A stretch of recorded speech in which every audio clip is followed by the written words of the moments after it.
Bom dia, amados, a paz do Senhor, Deus seja louvado. Queridos, vamos abrir a palavra de Deus no livro de Josué, capítulo 1.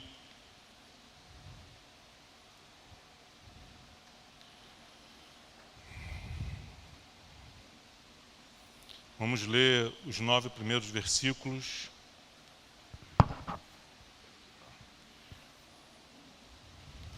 Josué, capítulo 1, verso de 1 a 9.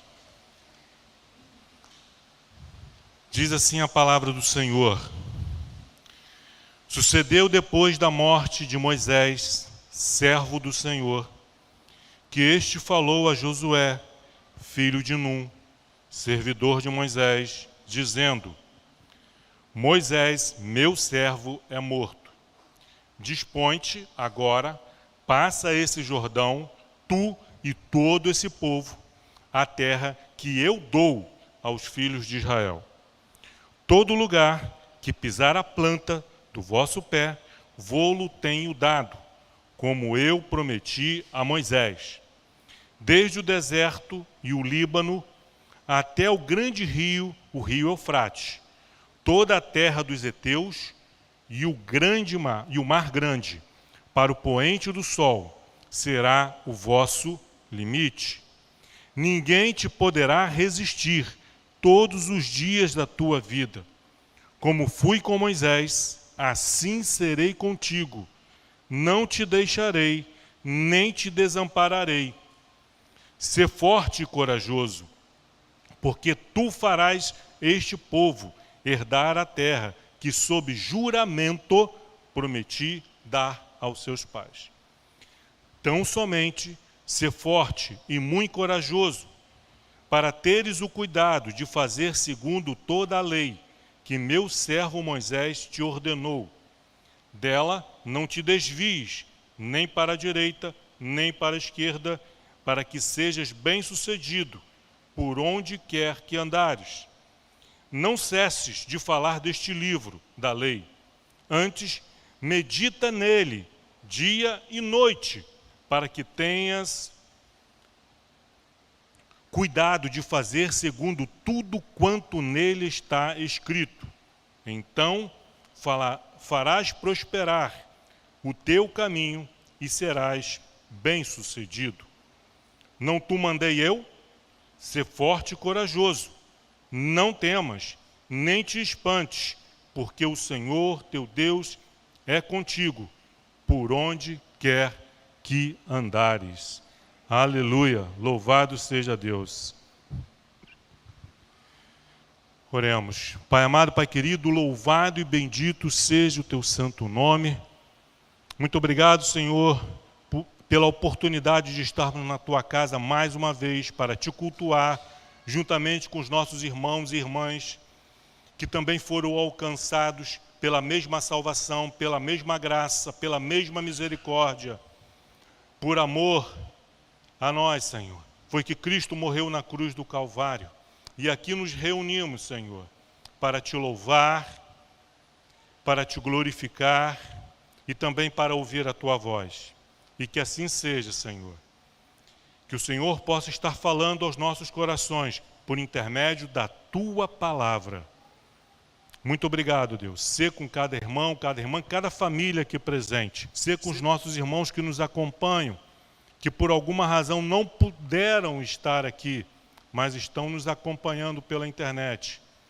Que o teu amor, que a tua graça, que a tua doce, santa e agradável presença seja com eles também, em nome de Cristo Jesus. Amém. Louvado seja Deus. Vamos voltar ao versículo 1. Sucedeu depois da morte de Moisés, servo do Senhor, que este falou a Josué, filho de Num, servidor de Moisés, dizendo: Moisés, meu servo, é morto. Dispõe-te agora, passa este Jordão, tu e todo este povo, a terra que eu dou aos filhos de Israel. Nós vemos na palavra de Deus que muitos servos do Senhor, muitos homens de Deus fiéis, vieram e passaram. Mas Deus não deixou o povo sem orientação, Deus não deixou o povo sem uma liderança. Porque o servo morreu, o projeto de Deus não morre, o projeto de Deus continua. Por isso que nós temos esse cuidado, esse zelo de preparar a próxima geração. Porque todos nós um dia passaremos. E aí? Temos que deixar uma geração de líderes, de Josués preparados. E a palavra de Deus diz que, Deus falando a respeito de Moisés, Moisés, meu servo, é morto. Deus pode, e aí é uma pergunta retórica, não responda, é só para você avaliar. Deus pode se referir a você como meu servo, como minha serva. Deus pode te chamar? Será que Deus pode me chamar Vladimir, meu servo? Ou chamar você de meu servo, minha serva? Ele pode? Pode, claro. Eu sou membro da igreja de Nova Vida no Coelho, eu frequento os cultos, eu sou dizimista, eu sou um dos pastores, eu sou um diácono, sou um obreiro, sou um professor do departamento infantil, enfim, trabalho na mesa de som, ministro louvor. E daí? Isso não significa que nós somos servos ou não. Porque Deus tinha muitos servos. Na época de Moisés, vocês acham que em todo aquele 2, 3 milhões de pessoas em Israel, só havia Moisés servindo ao Senhor? Não. Então, é um questionamento, uma avaliação. Todo final de ano é isso, nós temos conscientemente, fazer uma avaliação de como foi o nosso ano. Do que nós fizemos, deixamos de fazer, de bom ou de ruim, se nós de fato fomos alguém que Deus pode se referir como meu servo, minha serva. Nós precisamos fazer essa autoanálise, fazer essa retrospectiva do que foi, do que está sendo a nossa vida. Quanto tempo tem que você passou pelas águas? Quanto tempo tem que você é cristão? E durante esse tempo, o quanto você avançou, o quanto você progrediu, o quanto você conquistou. Você tem tomado posse das promessas de Deus? Você tem sido obediente? Você tem sido fiel às orientações de Deus? Sim ou não? Isso que vai definir se nós somos servos ou não de Deus. E aí eu queria fazer uma retrospectiva rápida aqui dos primeiros 80 anos da vida de Moisés. Rápido. Moisés nasceu debaixo de uma sentença de morte. Faraó, o imperador do Egito, decretou que todo menino dos hebreus, quando nascesse, deveria ser morto, deveria ser jogado no Nilo para morrer afogado. Então, quando sua mãe, Joquebede, descobriu que estava grávida, uma coisa que seria normal para toda mãe, descobrir que está grávida, toda mulher descobriu que está grávida, a felicidade, a alegria, e compartilhar isso com a família, com os amigos, com os vizinhos. Mas havia uma sentença de morte sobre os meninos. Joquebede passou todo aquele período que ela descobriu que estava grávida, até o nascimento da criança, atormentada, preocupada. Vocês acham que ela estava tranquila? E pedindo a Deus que fosse uma menina. Senhor, tem misericórdia, que essa criança seja uma menina. Porque se for menino, será morto. Nasceu um menino. Ela viu que o menino era perfeito, não tinha defeito. Ela fez o que humanamente era possível. E ela continuou orando: Senhor, veio menino. E agora, Senhor, tem misericórdia do meu filho, guarda o meu filho. Ela teve 3 meses de oração e ela recebeu uma orientação do Senhor. Preparou um cestinho, vocês conhecem bem a história. Inclusive os jovens aqui, as crianças aqui presentes, conhecem bem a história. Moisés foi colocado ali no cestinho, ela colocou no rio Nilo e ficou orando, ficou intercedendo, pedindo a Deus que alguém dos egípcios encontrasse o seu filho, tivesse misericórdia dele e o criasse. O que ela não poderia imaginar é que esse alguém seria a filha de Faraó. E que ela teria de fato misericórdia. Porque a filha de Faraó, quando viu, e ela disse, é um menino dos hebreus, devolva, jogue no rio. Poderia ter feito isso, sim ou não? Mas Deus providenciou a salvação. A sua mãe teve a oportunidade de amamentar a criança, desmamar a criança, criá-lo até os 3 anos de vida, mais ou menos, e depois devolver, entregar para a filha de Faraó, para criar Moisés, como se fosse filho dela. Eu já preguei a respeito disso, da filha de Faraó, que esse banho que ela foi fazer no rio, provavelmente há uma grande possibilidade de ser um ritual ali, para os deuses egípcios, que ela não precisava tomar banho no rio, ela tinha escravos para pegar a água do rio e levar lá para a banheira real dela. Então fazia parte de um ritual. Ela provavelmente era solteira, era uma jovenzinha, provavelmente casou, teve seus próprios filhos, mas Moisés foi criado ali na corte. Que bênção, né? Mas tenta avaliar, vamos pensar aqui comigo, vamos pensar. Moisés é criado como um príncipe dentro do palácio de Faraó, mas ele é um filho dos escravos, do povo escravo, dos hebreus. Vocês acham que todos que serviam ao Faraó no palácio, todos os egípcios que serviam ali, viam Moisés com bons olhos, gostavam disso? Era só o que faltava, esse hebreu aqui, e a gente tendo que trabalhar, cuidar, fazer comida e... Então, esse período foi uma provisão da parte de Deus para salvar Moisés, mas não foi fácil, não foi essa vida maravilhosa que a gente pensa que Moisés teve nos seus primeiros 40 anos.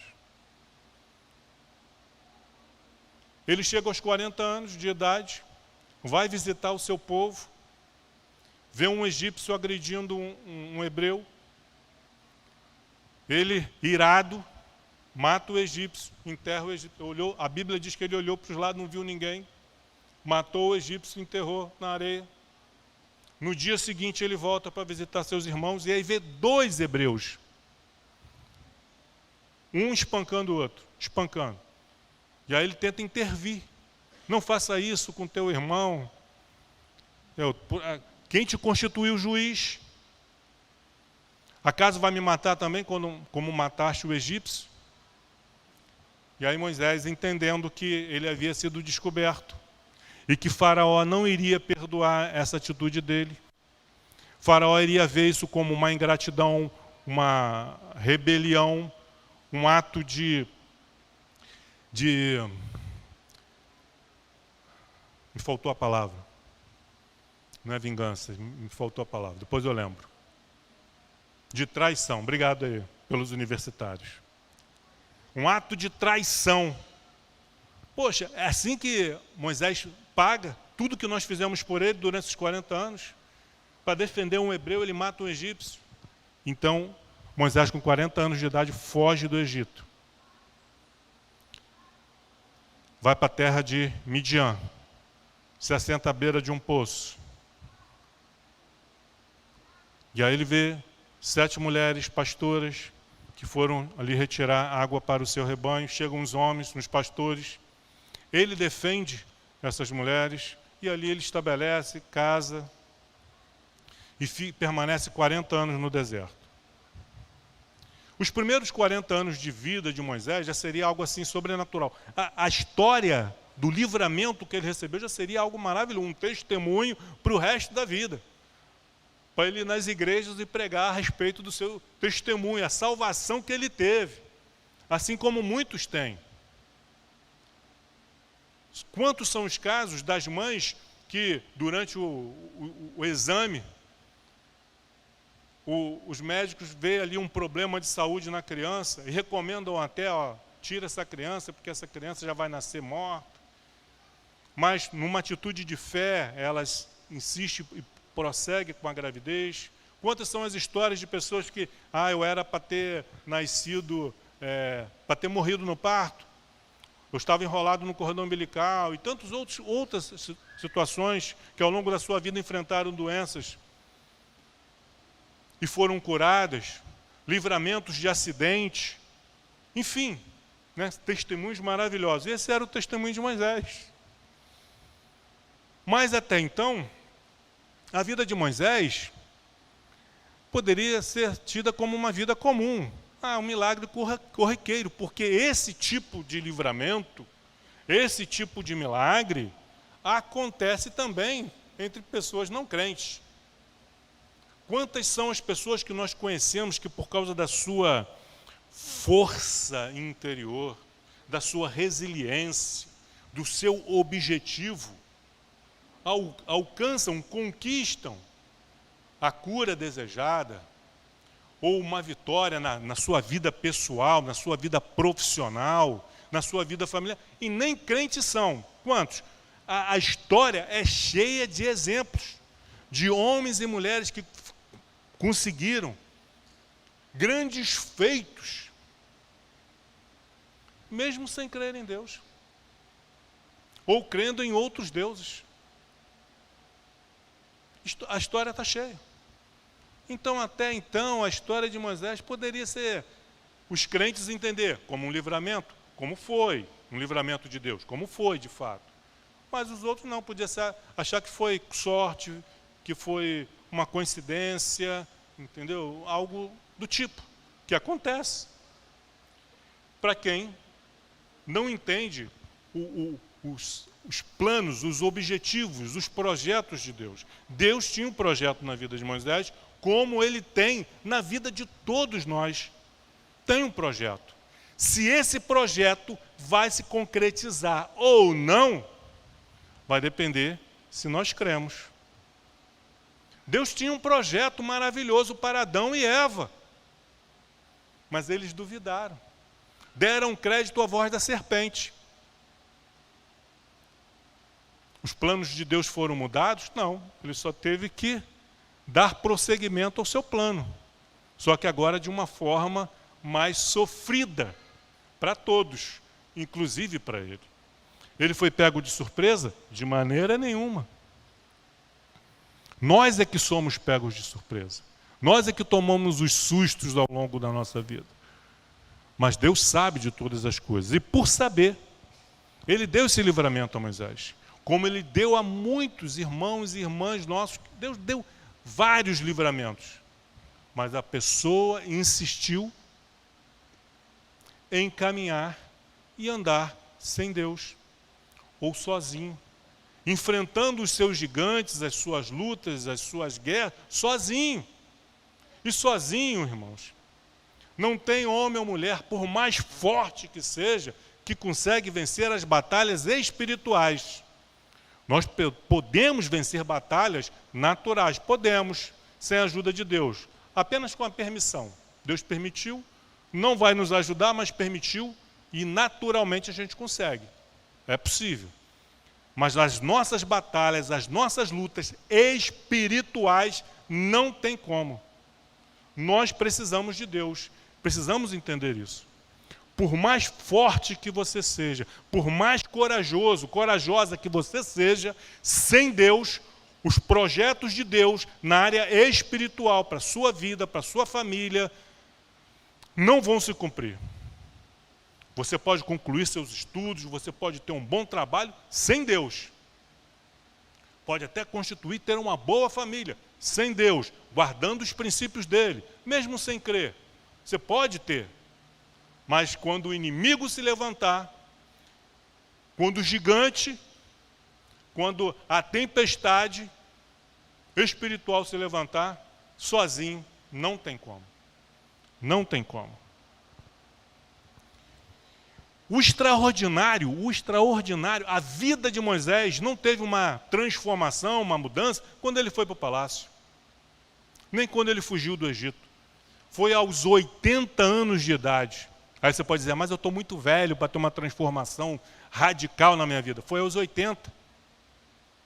Ele estava pastoreando, foi quando ele se encontra com Deus, naquela sarça ardente, Deus fala com ele e lhe dá uma missão. Missão essa que Moisés não poderia cumprir, de voltar ao Egito e libertar o povo sem Deus. Aí não tinha como. Não tinha como. Sem Deus não tinha como. E vocês conhecem a história. Ele volta para o Egito e com Deus com mão poderosa conseguiu libertar o povo. Foram necessários 10 pragas. E a última foi terrível, foi dolorosa, demais, tanto para Faraó quanto para todos os egípcios. E aí o povo sai. A vida de Moisés mudou aos 80. A de Samuel, ele era uma criança ainda, um pré-adolescente, um rapazinho. A de Davi, ele já era um pouquinho mais velho, em torno dos seus 18, 20 anos de idade. Mudou também. Moisés com 80. Abraão. Então não tem idade. Não, nós é que estabelecemos limites para Deus. Ah, eu não tenho estudo, eu estou muito velho, porque eu sou mulher, porque eu sou homem, porque eu sou pobre, porque minha família é isso, minha família é aquilo. Nós estabelecemos aquilo que Deus pode fazer ou não na nossa vida. Mas nós temos que entender que nós servimos e cremos num Deus todo-poderoso e que para Ele não há impossíveis. Ele pode levantar quem Ele quiser. E aí Moisés, e aí eu paro por aí, a respeito de Moisés. Deus age extraordinariamente, poderosamente na vida de Moisés e liberta o povo. Nessa trajetória, pelo deserto, vocês conhecem bem a história, teve um homem com 40 anos de idade, filho de escravo, neto de escravo, bisneto de escravo, nasceu no Egito, nasceu escravo. Tudo que ele aprendeu na vida a fazer eram tijolos de barro. Não sabia fazer mais nada. Agora pense, se a tua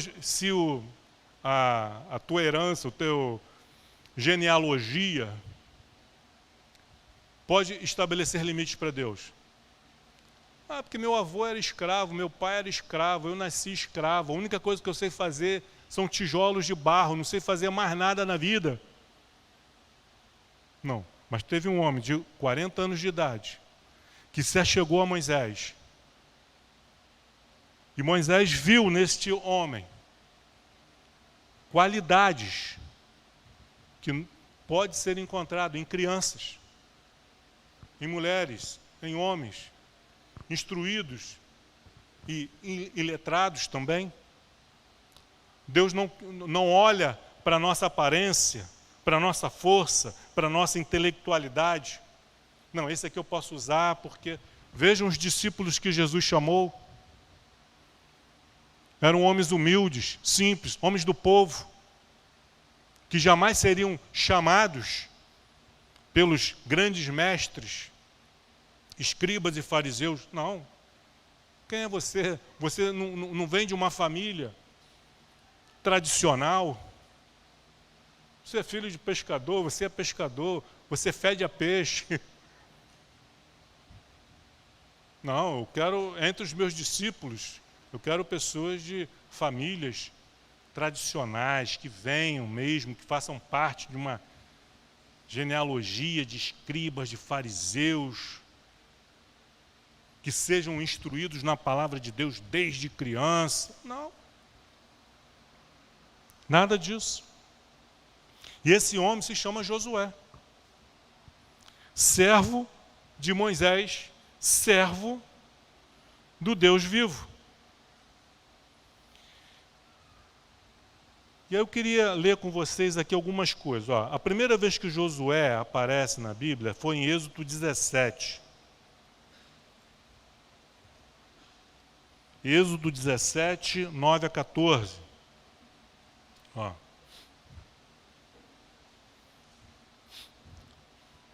Amaleque, né? Se levantou contra Israel. Versículo 9. Com isso ordenou Moisés a Josué: escolhe-nos homens e saia a peleja contra Amaleque. Amanhã estarei eu no cimo do outeiro, e o bordão de Deus estará na minha mão. Quando Deus anunciou a Moisés que o exército dos amalequitas iria contra ele, Moisés temeu. Todo o capítulo 17, Deus vem até o versículo 7, fortalecendo Moisés. Vai, peleja contra Amaleque, que eu vou te dar a vitória. Com isso, versículo 9, foi o que nós lemos, ordenou Moisés a Josué. Quem Moisés chamou? Foi a primeira vez que Josué aparece aqui na Bíblia. Quem que Moisés chamou para comandar, para ser o general de Israel naquela batalha? Josué. Por quê? Ele via um diferencial em Josué e falou: vou chamar Josué e vou começar a prepará-lo. Teste de fogo. E Moisés disse a Josué: escolhe-nos homens e sai a peleja. Não foi Moisés que escolheu os homens. Ele chamou Josué e disse: Josué, você será responsável para escolher homens dentre o povo para ir à peleja.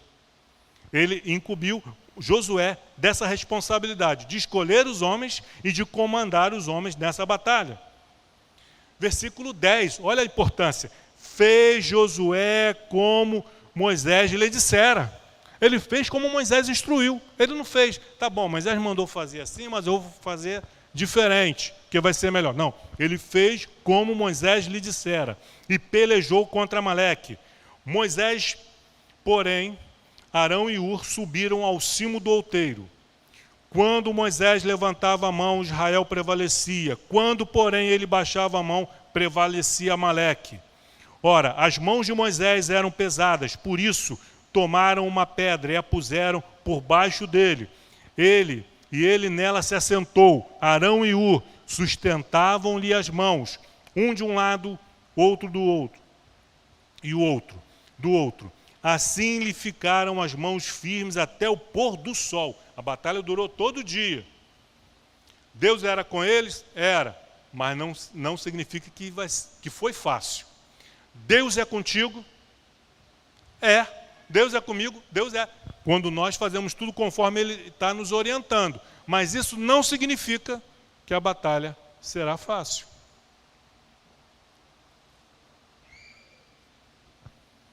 Até o pôr do sol, versículo 13. E Josué desbaratou Amaleque e o seu povo ao fio da espada. Foi quem que desbaratou? Na verdade, quem foi que desbaratou o exército de Amaleque? Foi Josué? Não foi.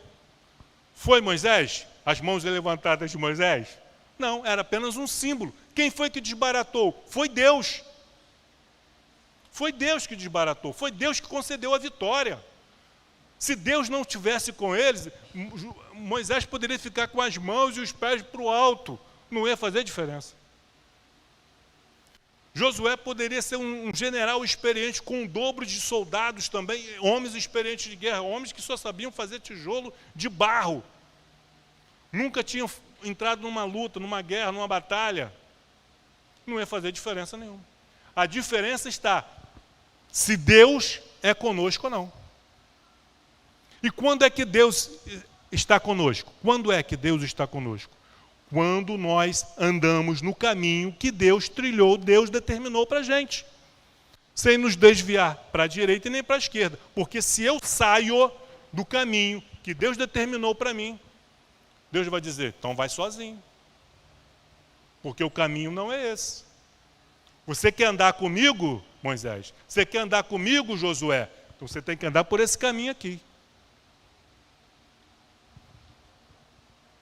Mas, vejam só, versículo 13. E Josué desbaratou Amaleque e o seu povo ao fio da espada. Então disse o Senhor a Moisés, olha só, escreve isto para a memória num livro e repete-o a quem? A Josué. Deus está preparando. Aí você acha que é Moisés que está preparando Josué. Deus está enxergando, Deus está vendo lá na frente. Há 40 anos lá na frente, Deus sabe que Moisés vai morrer e que Josué vai assumir a liderança. Mas o preparo começou lá atrás.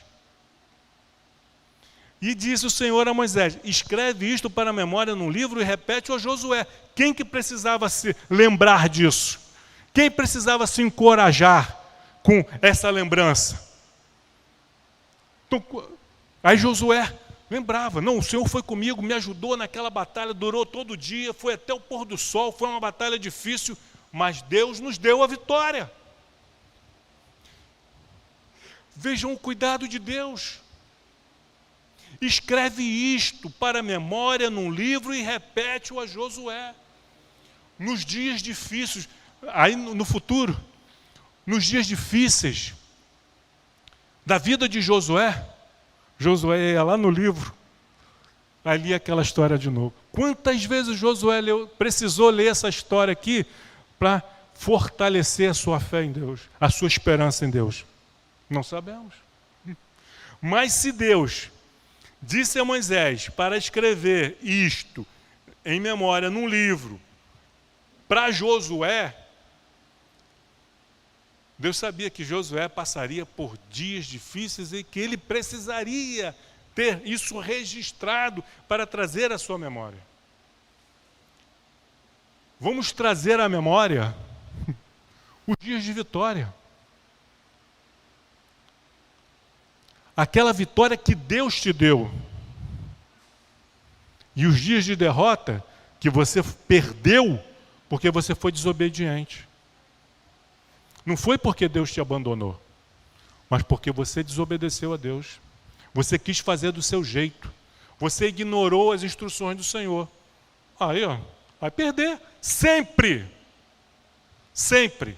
Fez do seu jeito, ignorou a orientação de Deus, vai perder. Fez como Deus mandou, vai vencer.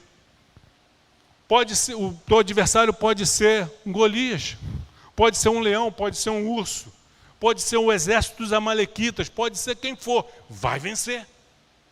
Se você obedecer ao Senhor, se eu obedecer ao Senhor, se nós obedecermos ao Senhor. Quem foi que subiu ao monte e ficou 40 dias e 40 noites lá recebendo as instruções do Senhor? Quem foi? Quem foi? Moisés? Mais alguém? Moisés estava sozinho? Quem estava com Moisés? Josué. Poucas vezes nós nos atentamos para isso. Moisés subiu e ficou 40 dias e 40 noites lá no cume do monte, mas Josué estava com ele. Êxodo 24, 12.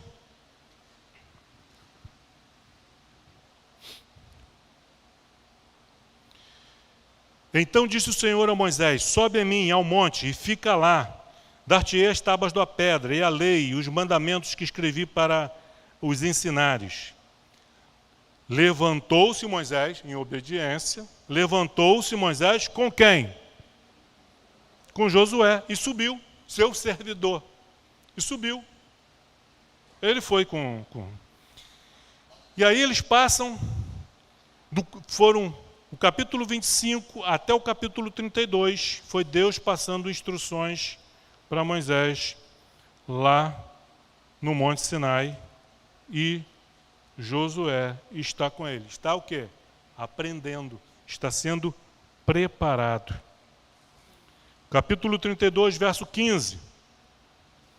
Agora ele está descendo o monte. E voltando-se, desceu Moisés do monte com as 2 tábuas do testemunho nas mãos, tábuas escritas de ambos os lados, de um e outro lado estavam escritas. As tábuas eram obra de Deus. Também a escritura era a mesma escritura de Deus, esculpida nas tábuas. Ouvindo Josué a voz do povo que gritava, disse a Moisés: há alarido de guerra no arraial. Então os dois estão descendo. Aí Josué, com uma audição melhor, ouviu o alarido do povo e fala como, tem alarido de guerra lá no... Aí Moisés, não, isso não é alarido de vencedor nem de perdedor. Enfim, Josué esteve presente.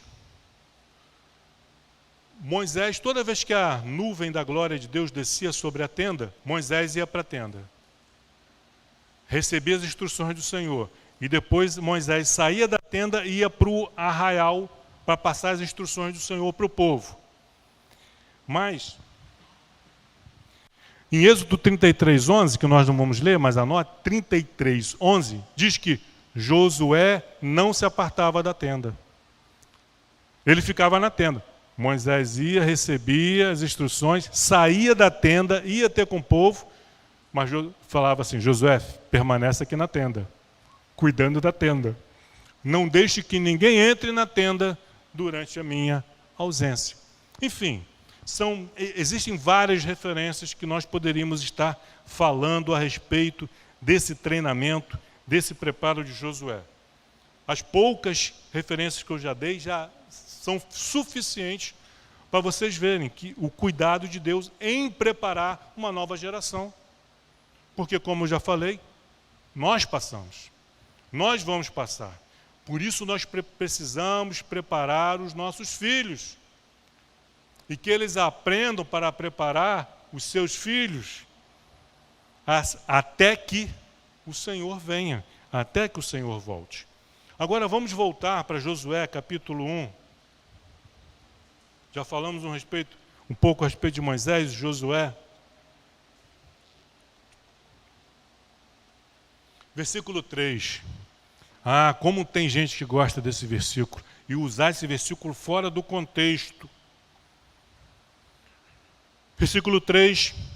Todo lugar que pisar a planta do vosso pé, vô-lo tenho dado, como eu prometi a Moisés. Todo lugar que eu botar a planta do meu pé, Deus vai me dar. É isso?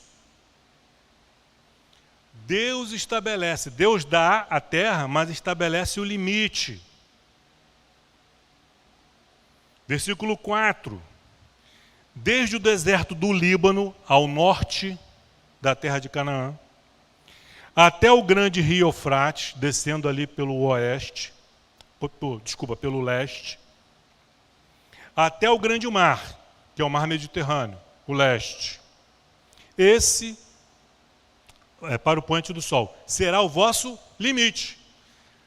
Josué, dentro desses limites, do deserto e o Líbano, até o grande rio Eufrates, toda a terra dos heteus, e até o mar grande, para o poente do sol, será o vosso limite. Esse é o vosso limite. Então, se Josué colocasse os pés apenas numa parte dessa terra, a outra, ele não iria tomar posse. Então ele teria que para ele tomar posse de toda aquela terra, ele teria que caminhar com o povo, e a cada porção de terra que ele fosse dominando, conquistando, ele iria estabelecer ali uma tribo para cuidar. Vocês serão responsáveis por essa parte. Agora, cristãos que não leem a Bíblia, pegam versículos isolados, todo lugar que pisar a planta do vosso pé, vô-lo tenho dado. Ele acha que é assim. Não é. Deus estabelece limites. E os limites estabelecidos por Deus, vocês podem ter certeza, que vão além das nossas capacidades naturais. Vai além. Para a gente conquistar de fato aquilo que Deus prometeu, aquilo que nos deu, nós estaremos sempre na dependência de Deus, na dependência do Espírito Santo. Porque sem eles nós não tomamos posse de nada. A promessa está ali. A aliança foi firmada. Mas sem Deus, se nós não crermos, se nós não formos fortes e corajosos em crer em Deus, não vamos tomar posse. Você pode acreditar em você, na sua capacidade, na sua força, na tua intelectualidade, na sua capacidade. Mas sem Deus, você vai conquistar grandes coisas, vai. No âmbito natural. Vocês já me entenderam? Agora, no âmbito espiritual, eterno, aquilo que vai fazer diferença para a eternidade, para a sua eternidade e a eternidade da sua geração e da geração que virá, só com Deus. Sem Deus é impossível. Por isso Jesus disse aos seus discípulos: ide pregar o evangelho a toda criatura, mas antes permaneçam em Jerusalém até que do alto sejais revestidos. As experiências dos discípulos, os milagres que eles viram, tudo, os sermões, os ensinamentos, as lições, as parábolas que eles ouviram de Jesus, tudo maravilhoso. Mas sem o Espírito Santo, não ia adiantar, não ia servir de nada. Eles precisavam desse preparo, mas precisavam também da capacitação espiritual. É como se Deus, vou dar mais um exemplo, é como se Deus falasse para o pastor Emilson: esse quarteirão aqui eu vou te dar, Emilson, não vou te dar só esse galpão não, vou te dar todo o quarteirão. Fazer um grande projeto aqui, vou te dar todo o quarteirão, mas para isso ele tem que crer. Se ele olhar para as dificuldades, financeiramente falando, economicamente falando, impossível. Mas se ele crer e estabelecer a planta dos seus pés, crer, acreditar, Deus vai dar o quarteirão. Aí ele resolve atravessar a rua. Agora eu quero aquele quarteirão de lá também. Deus vai dizer: não, eu te prometi esse quarteirão. Não ia adiantar nada Josué colocar a planta dos seus pés lá no Líbano, ou atravessar o rio Eufrates e tentar tomar as terras depois do Eufrates, ou descer para o sul e voltar para o Egito. Agora vamos tomar posse do Egito. Não ia adiantar nada, porque Deus não deu o Líbano para Israel. Deus não deu o Egito. Vocês estão me entendendo? Nós temos que tomar posse daquilo que Deus nos deu no âmbito espiritual. Deus prometeu, Deus falou com você, Deus... Ok, coloque a planta dos seus pés. Não vá além. Não seja desobediente. Não remova os marcos antigos. Se você não tiver fé suficiente para tomar posse daquilo que Deus te deu, você não vai tomar. Deus não é mentiroso. É porque faltou fé, faltou coragem, faltou força. Agora, você querer ir além, isso é tentar a Deus. E Deus não abençoa dessa forma. Ele estabelece os limites. Versículo 5. Olha que maravilha. Toma posse aí, irmão. Ninguém te poderá resistir todos os dias da tua vida, como fui com Moisés, assim serei contigo. Não te deixarei, nem te desampararei. É verdade. É verdade. Não é conversinha, não. Versículo 6. Ser forte e corajoso. Primeira vez agora. Ser forte e corajoso, Josué. Porque tu farás este povo herdar a terra, que sob juramento prometi dar aos seus pais. Tão somente... Aí tem aí uma...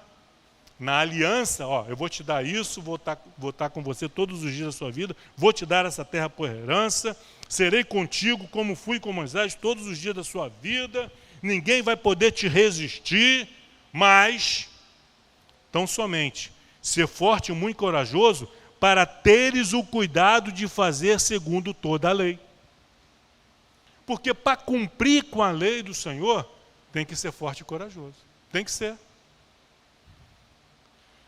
Um homem, como eu já falei, um homem ou uma mulher, ela pode ter coragem de realizar grandes coisas na sua vida. Pode.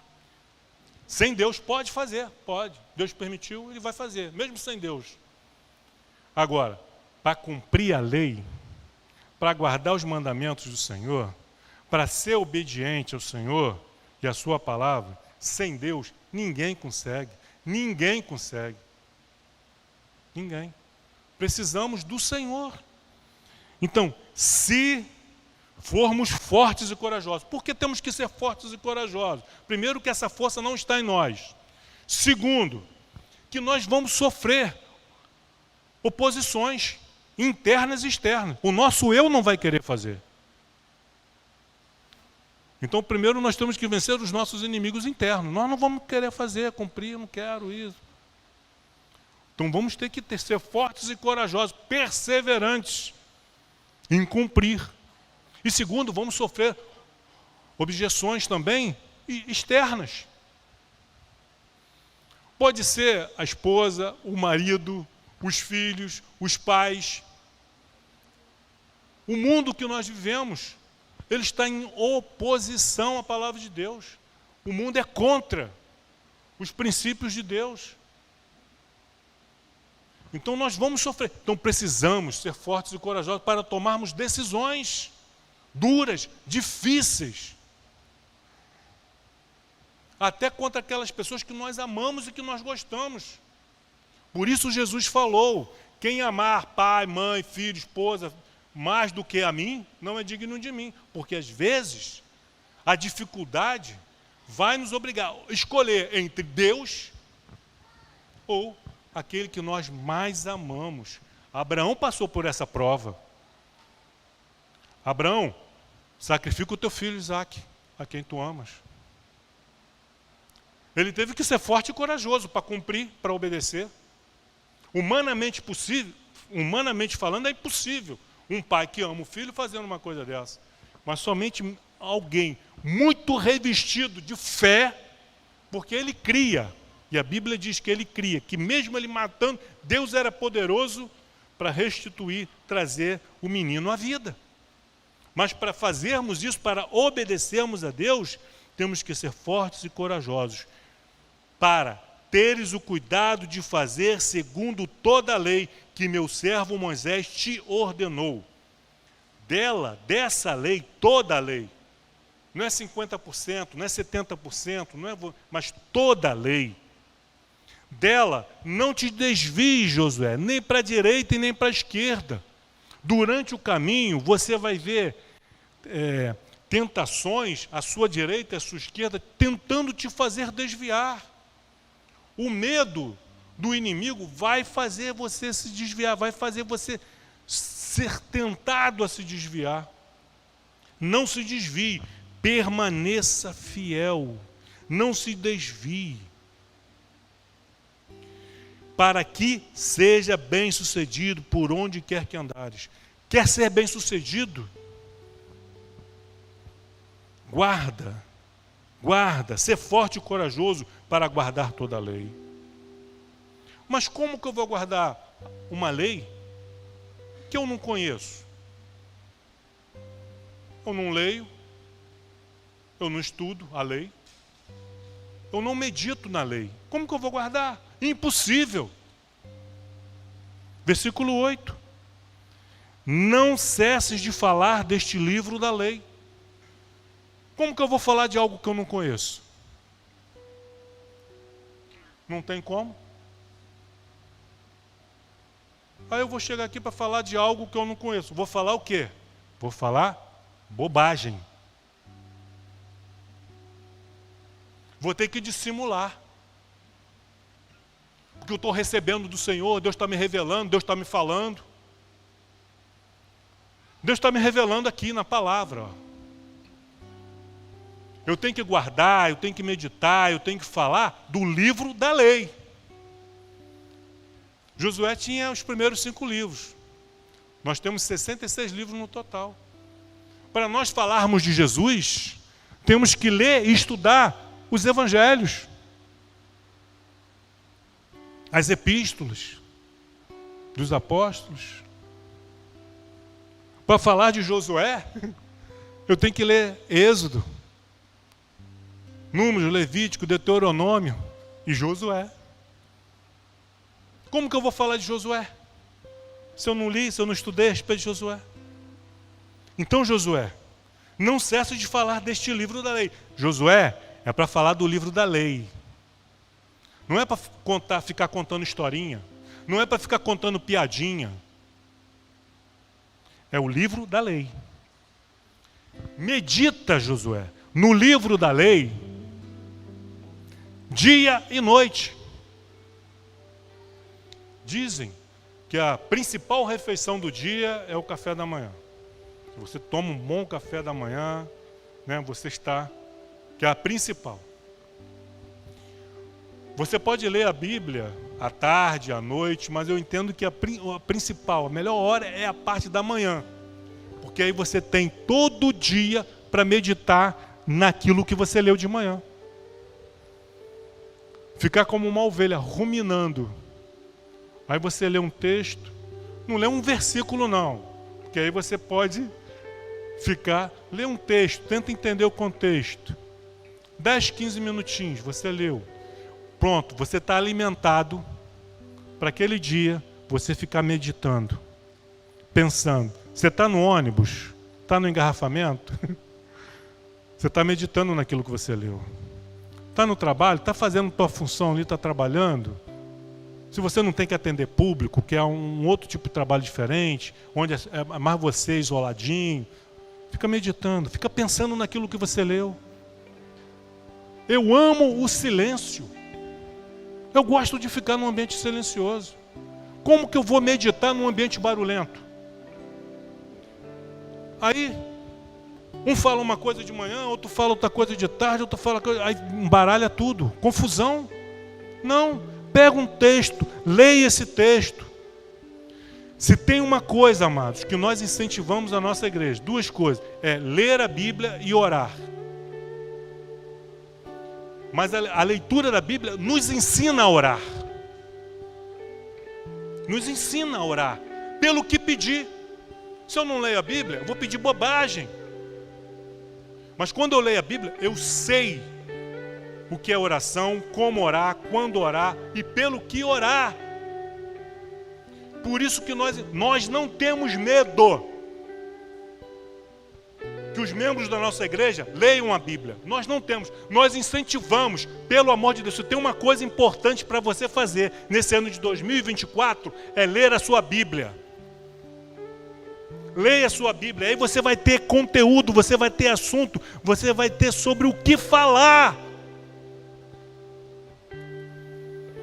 Leia, medite nela dia e noite e você verá transformação na sua vida. Por que nada muda na minha vida? Por que as coisas não melhoram? É porque você não lê a Bíblia. É porque você não medita na palavra. E é porque você não pratica a palavra. Quer mudar? Leia, medite, fale e pratique. Não cesses de falar deste livro da lei, antes medita nela dia e noite, para que tenhas o cuidado, o zelo de fazer segundo tudo quanto nele está escrito. Não é fazer segundo a tua ideia, não, teu pensamento, o teu querer, ou a tua vontade, ou aquilo que o irmãozinho, a irmãzinha falou.